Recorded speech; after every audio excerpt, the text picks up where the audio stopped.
নমস্কার সকলকে। আজকে আমি রান্না করছি মাছের মাথা দিয়ে বাঁধাকপির ঘন্ট। প্রথমে আমি কড়া বসিয়ে আলুগুলোকে ভেজে নিচ্ছি। ডুমো করে কেটে রাখা আলুগুলো ভেজে তুলে নিই। তারপরে হাফ গোটা মাছের মাথাটাকেও ভেজে আমি তুলে নেব। আপনারা দয়া করে পুরো ভিডিওটা দেখবেন। এবার মাছ ভাজা তেলেতে শুকনো লঙ্কা, তেজপাতা, জিরে ফোড়ন দিলাম, দারুচিনি, এলাচ ফাটিয়ে দিয়ে দিলাম পেঁয়াজ কুচনো। পেঁয়াজটাকে একটু সোনালি করে নাড়াচাড়া করে ভেজে নিলাম। দিলাম একটু মাছের তেলটাও একটু পেঁয়াজের সাথে নাড়াচাড়া করে দিলাম আদা রসুনের পেস্টটাও নাড়াচাড়া করে দিলাম গুঁড়ো মশলা, জিরে গুঁড়ো, হলুদ গুঁড়ো, ধনে গুঁড়ো, লঙ্কার গুঁড়ো। ভালো করে মশলাটা কষিয়ে নিচ্ছি। মশলা কষে গেছে। এবার আমি হাফ গোটা মাছের মাথাটা দিয়ে দিলাম। মাছের মাথাটা দিয়ে একটু নাড়াচাড়া করে কুচিয়ে রাখা বাঁধাকপিটা দিয়ে দিলাম। বাঁধাকপি দিয়ে মশলার সাথে একটু উল্টে পাল্টে নিচ্ছি।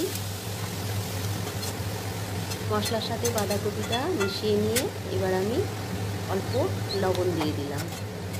লবণ দিয়ে ঢাকা দিয়ে দিলাম।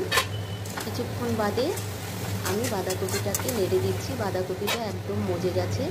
দিয়ে দিলাম আলু ভাজা, ভেজে রাখা আলুটাও দিয়ে দিলাম। আলুটাও বাঁধাকপির সাথে ভালো করে নাড়িয়ে চাড়িয়ে নিচ্ছি। গ্যাসটা মিডিয়ামে রেখে আমি রান্নাটা করলাম ঢাকা চাপা দিয়ে। আলু একদম সেদ্ধ হয়ে গেছে প্রায়। এবার দিয়ে দিলাম একটা বড় সাইজের টমেটো কুচি। টমেটো দিয়েও আমি একটু ঢাকা চাপা করে করে রান্নাটা করছি।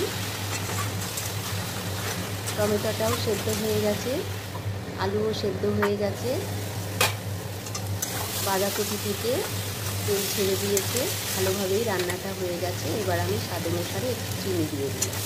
একটু চিনি দিয়ে নাড়াচাড়া করে নিলাম। এবার দিলাম হাফ চামচ ঘিটাও ভালো করে নাড়াচাড়া করে নিচ্ছি।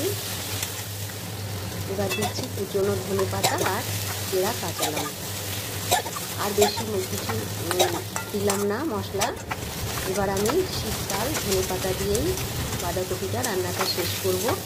কাঁচা লঙ্কা, ধনেপাতা দিয়েই অল্প ঘি আর ফোড়নে গরম মশলা দিয়েই রান্নাটা করে নিলাম। নতুন বাঁধাকপি একদম কচি, খুব টেস্টি হবে খেতে। কেমন লাগলো অবশ্যই জানাবেন। পুরো ভিডিওটা দেখার জন্য অসংখ্য ধন্যবাদ।